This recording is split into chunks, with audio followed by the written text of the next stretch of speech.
Hello cuties, आप सभी लोगों का स्वागत है मूवीज फनगट में। आज हम बात करने वाले हैं नंबर्स के एपिसोड 10 की। एपिसोड की स्टार्टिंग होती है, हूवू ली सेंग से पूछ रहा होता है कि उसको उसके पेरेंट्स के बारे में कैसे पता चला, और फिर ली सेंग उसको एक न्यूज़पेपर रिपोर्ट दिखा देता है जिसमें था कि सेंगा कंस्ट्रक्शन कंपनी एक बिल्डिंग बनवा रही थी और कैसे वो बिल्डिंग गिर गई थी और उसी बिल्डिंग के अंदर उस बिल्डिंग का सुपरवाइजर और उसकी वाइफ की भी डेथ हो गई थी। और फिर ली सेंग हूवू को कुछ अकाउंट बुक्स भी दिखा देता है कि उस टाइम पे सेंगा कंस्ट्रक्शन में जितने भी फंड्स उस बिल्डिंग की कंस्ट्रक्शन के लिए आए थे उसमें से काफी कुछ को गबन कर लिया गया था, और फिर बिल्डिंग बनाने में जो भी मटेरियल यूज हुए वो बहुत ज्यादा घटिया क्वालिटी के थे, इस वजह से वो बिल्डिंग गिर गई थी। और ये सारी बात वाइस प्रेसिडेंट को भी पता थी। उसको पता था कि उन फंड्स का यूज कहीं दूसरी जगह किया जा रहा है, इस बिल्डिंग में नहीं हो रहा है, मगर उसने ये सारी बात छिपा ली थी। फिर दिखाते हैं फ्लैशबैक में कि वाइस प्रेसिडेंट उस बिल्डिंग के मटेरियल्स वगैरह को चेक करने के लिए आया था, और उस बिल्डिंग का सुपरवाइजर जो था हूवू का फादर, उसने वाइस प्रेसिडेंट से बोला भी था कि यहाँ पर तुम घटिया क्वालिटी का माल लगवा रहे हो और ये सारी बात मैं मीडिया को जाकर बता दूंगा। और उस टाइम पे हूवू और उसकी मॉम बाहर वेट कर रहे थे। तभी हूवू की मॉम भी बिल्डिंग के अंदर चली जाती है उसके डैड से मिलने के लिए, और वाइस प्रेसिडेंट देख लेता है कि बिल्डिंग्स में काफी सारी क्रैक आ रही हैं, तो वो एकदम से वहां से चला जाता है। और तभी के तभी वो बिल्डिंग पूरी तरीके से गिर जाती है जब हूवू की मॉम और डैड अंदर होते हैं, और काफी सारे वर्कर्स भी अंदर थे और वो सब लोग मर जाते हैं। और हूवू ये सब देख के वहां से भागने लगता है, भागता रहता है और तब उसे इन्हो मिलता है, जैसा कि हमें फर्स्ट एपिसोड में दिखाया था।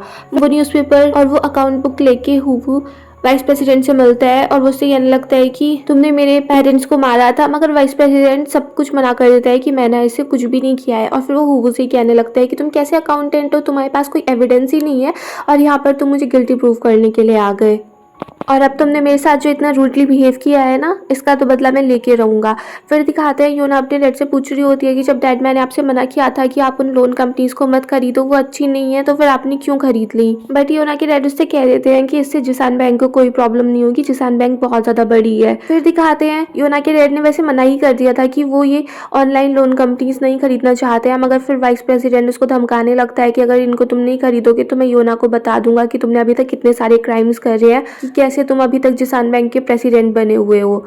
इसीलिए योना के डैड नहीं चाहते थे कि उनकी सच्चाई उनकी बेटी के सामने आए, तो वो उन ऑनलाइन कंपनीज को खरीद लेते हैं। फिर दिखाते हैं सुकमिन स्योंगजो को कॉल करती है और स्योंगजो उस टाइम पे कैंपिंग कर रहा था और वो उससे कहने लगती है कि तुम कहाँ हो, काम पर क्यों नहीं आ रहे हो। तो स्योंगजो कहता है कि मैं कुछ टाइम के लिए ब्रेक लेना चाहता हूँ। तो सुकमिन उसको बता रही होती है कि योना आजकल बहुत ज्यादा परेशान है जिसान बैंक ने जो लोन कंपनीज खरीदी है उसके लिए। तो स्योंगजो कहता है कि जिसान बैंक को कुछ नहीं होगा और उससे कह दो कि वो टेंशन ना ले।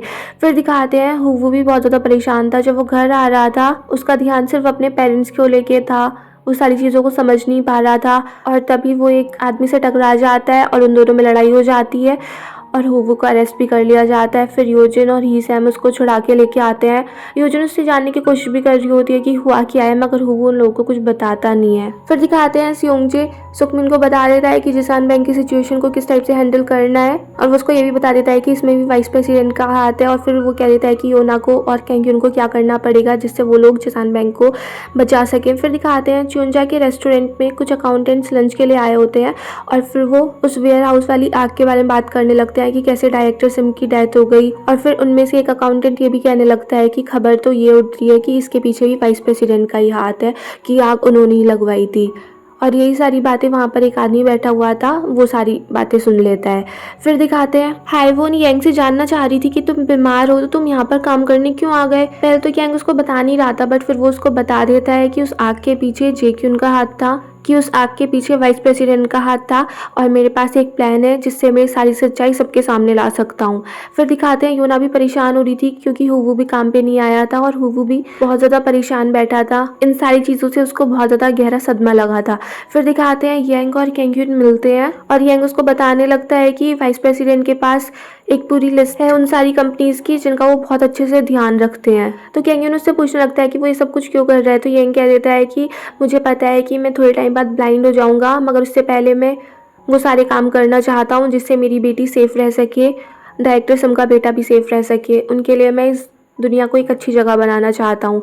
फिर दिखाते हैं वो आदमी जो चियोंजा के रेस्टोरेंट में था वो एनसियोंग से मिलने के लिए आता है टेल अकाउंटिंग फर्म में। और जब वो कैफ़े में बैठे हुए थे तो वो देखता है कि वो बैरिस्टा उसको थोड़ी अजीब लग रही होती है। फिर दिखाते हैं वू सेंग भी टेल अकाउंटिंग फर्म के स्कॉलरशिप प्रोग्राम का एक स्टूडेंट रह चुका था और वो भी और सारे लोग जिन्होंने उस स्कॉलरशिप को लिया था जो इस टाइम मीडिया में थे उन सबको बोल देता है कि वो जिसान बैंक के बारे में ये अफवाह उड़ाते कि अब जिसान बैंक बंद होने वाली है, जिससे लोग उस पर भरोसा ना करें और फिर सच्ची में जिसान बैंक को बंद करना पड़े। क्योंकि वाइस प्रेसिडेंट ने वू सेंग से बोला था कि उसे कैसे भी करके जिसान बैंक को ऐसा बनाना होगा जिससे लोग जिसान बैंक को ट्रस्ट ना कर सके और अपना सारा पैसा निकाल लें। फिर दिखाते हैं जीसू सियोंजे से मिलने के लिए जाती है उसकी कैंपिंग साइट पर। उससे कहती है कि तुम्हें अब वापस आना होगा और उसको एक आर्टिकल भी दिखा देती है कि ये आर्टिकल रिलीज होने वाला है फेक न्यूज़ वाला, कि अगर तुम्हें वाइस प्रेसिडेंट से फाइट करनी है तो तुम्हें वापस आना होगा और तुमने ही मुझसे कहा था कि मैं वेट करूं क्योंकि इस बार तुम फाइट करने वाले हो और मुझे पता है ये सारी चीज़ें बहुत टफ है मगर प्लीज़ तुम्हें वापस आना होगा। फिर दिखाते हैं नेक्स्ट डे सब में यही खबर फैल जाती है कि जिसान बैंक बैंकरप्ट होने वाली है क्योंकि न्यूज़पेपर में इसी टाइप की खबरें छपी हुई थी। फिर दिखाते हैं सियोंजे हुवू से मिलता है और उससे पूछने लगता है कि हुवू आजकल काम पे क्यों नहीं आ रहा था और वो कहाँ पर था। और फिर हुवू उसको बता देता है कि उसको अपने पेरेंट्स के बारे में क्या पता चला है। वो कहने लगता है जिन पेरेंट्स को मैं कभी देख नहीं पाया, जो मुझे बिल्कुल भी याद नहीं है, उनको भी उस इंसान ने मार दिया और मैं इसमें कुछ भी नहीं कर पाया। तो सियोंजे उसको समझाने लगता है कि अगर तुम्हें बदला लेना है तो तुम्हें अपने आप को कंट्रोल करना पड़ेगा, तुम्हें बदला लेने के लिए वापस आना पड़ेगा और रियलिटी को फेस करो। अगर तुम ऐसे ही भाग जाओगे तो तुम बदला कैसे ले पाओगे। फिर दिखाते हैं नेक्स्ट डे जिसान बैंक के सारे अकाउंट होल्डर्स बैंक में पहुंच जाते हैं अपना सारा पैसा निकालने के लिए क्योंकि उन सब लोगों को भी पता चल चुका था कि अब जिसान बैंक बैंकरप्ट होने वाला है। और योना भी इसी चक्कर में थी, उसको भी बहुत ज्यादा टेंशन हो रही थी कि अगर जिसान बैंक के सारे कस्टमर अपना पैसा उसमें से निकाल लेंगे तो जिसान बैंक की क्या हालत हो जाएगी।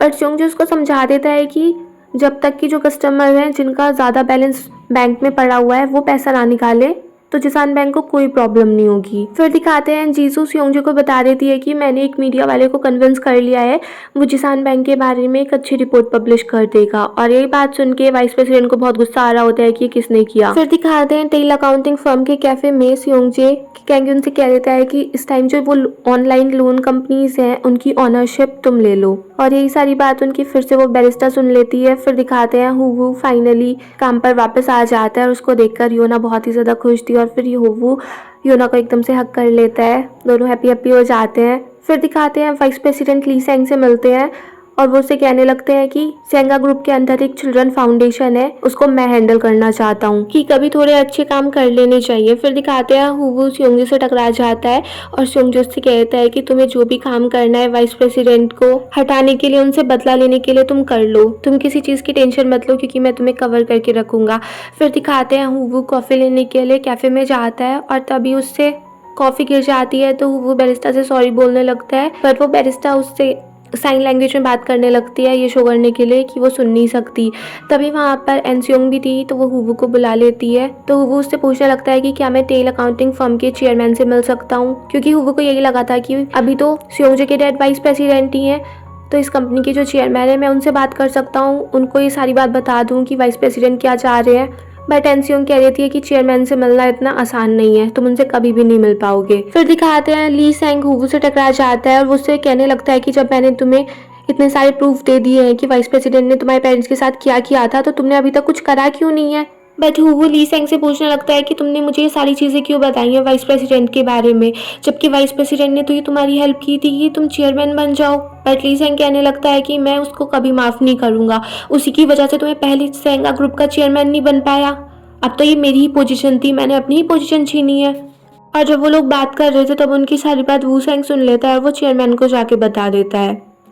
फिर दिखाते हैं हुवू सेंगा ग्रुप के अंदर जो चिल्ड्रन फाउंडेशन था जिसका नाम था नूरी चिल्ड्रन फाउंडेशन, उसके बारे में सर्च कर रहा होता है और उसको पता चलता है कि इस चिल्ड्रन फाउंडेशन के पास सेंगा ग्रुप के लगभग 5% शेयर्स हैं। तो वही और सारी चीज़ें जानने के लिए हुवू और योना उस फाउंडेशन के ऑफिस में जाते हैं कि उनको कुछ और पता चले।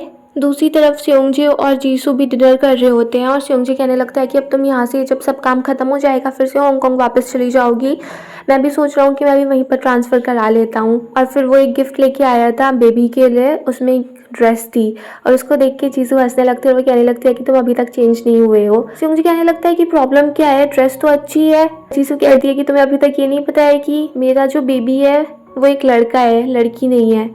तो सुयोंग उसको फ़ोटो दिखाने लगता है कि मुझे तो ये फ़ोटो मिली थी, ये लड़का कैसे हो सकता है, तो बिल्कुल लड़की लग रहा है। फिर दिखाते हैं हुवू को पता चलता है कि 5 कंपनीज हैं जो कि हर साल नूरी चिल्ड्रन फाउंडेशन में बहुत सारी अमाउंट डोनेट करती हैं, और फिर उसको ये भी पता चलता है कि रियल लाइफ में तो इन कंपनीज का कुछ अता पता नहीं है।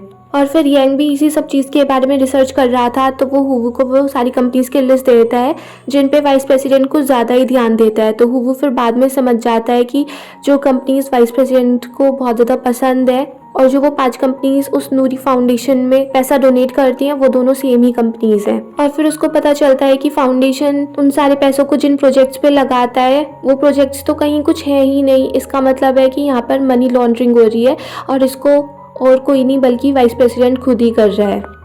दूसरी तरफ दिखाते हैं योना के डैड को पता चलता है कि उनकी बैंक का BIS रेशियो बहुत ज़्यादा गिर चुका है, और सुयोंगजे और उसकी टीम भी इसी चक्कर में परेशान थे कि अगर बैंक का BIS रेशियो गिर गया तो फिर बहुत बड़ी प्रॉब्लम हो जाएगी। और अब जिसान बैंक में जो बड़े बड़े लोग थे, जो उस कंपनी के बड़े वाले कस्टमर थे, वो सब भी अपना पैसा निकाल रहे थे। दूसरी तरफ दिखाते हैं कैंग्यून को पता चल जाता है कि वाइस प्रेसिडेंट की वजह से वो उन लोन कंपनीज की ओनरशिप नहीं ले सकता है। और दूसरी तरफ हुवू को पता चलता है कि जिस बिल्डिंग के गिरने से उसके पेरेंट्स की डेथ हुई थी उसमें काफी सारे लोग मर गए थे, मगर उसका एक सर्वाइवर भी है, यून। तो हुवू कहता है मुझे पहले पता ही नहीं था कि उस बिल्डिंग गिरने से कोई बच भी गया था। फिर दिखाते हैं वाइस प्रेसिडेंट ने एक झूठी खबर फैला दी थी जिस वजह से नूरी चिल्ड्रन फाउंडेशन को अब इन्वेस्टिगेट किया जा रहा था। वैसे तो मनी लॉन्ड्रिंग वाइस प्रेसिडेंट कर रहा था, मगर क्योंकि वो सब कुछ ली सेंग के नाम पे था तो ली सेंग को अरेस्ट कर लिया जाता है। और ली सेंग के अरेस्ट होने से पहले वाइस प्रेसिडेंट ने उससे ये भी बोल दिया था कि वो जो अभी वेयर हाउस में आग लगाई गई थी कि उसका चार्ज भी मैं तुम्हारे ऊपर ही कर दूंगा, क्योंकि वो वेयर हाउस भी ली सेंग के नाम पर ही था। ली सेंग भी बहुत ज़्यादा गुस्सा कर रहा होता है, बट वाइस प्रेसिडेंट कह देता है कि ये सब उसका पे बैक है कि तुमने हुवू को यूज़ किया मुझसे बदला लेने के लिए। फिर दिखाते हैं हुवू से वही आदमी मिलता है जो एनसियोंग से मिलने के लिए भी आया था, और वो हमें पता चलता है कि वही टेल अकाउंटिंग फर्म का चेयरमैन है। और दूसरी तरफ जिसान बैंक के लिए प्रॉब्लम बढ़ती ही जानी थी, उनका BIS रेशियो बहुत ही ज़्यादा ड्रॉप हो रहा था। फिर दिखाते हैं लास्ट में हुवू यून के घर पे जाता है उसको मिलने के लिए, और वहाँ पर उसको अपनी फर्म की कैफ़े की बैरिस्टा दिख जाती है। और यहीं पर ये एपिसोड ख़त्म हो जाता है। अगर आपको ये पसंद आया हो तो प्लीज़ मेरे चैनल को सब्सक्राइब करें, लाइक करें, शेयर करें, कमेंट्स करें। Bye bye, till next video.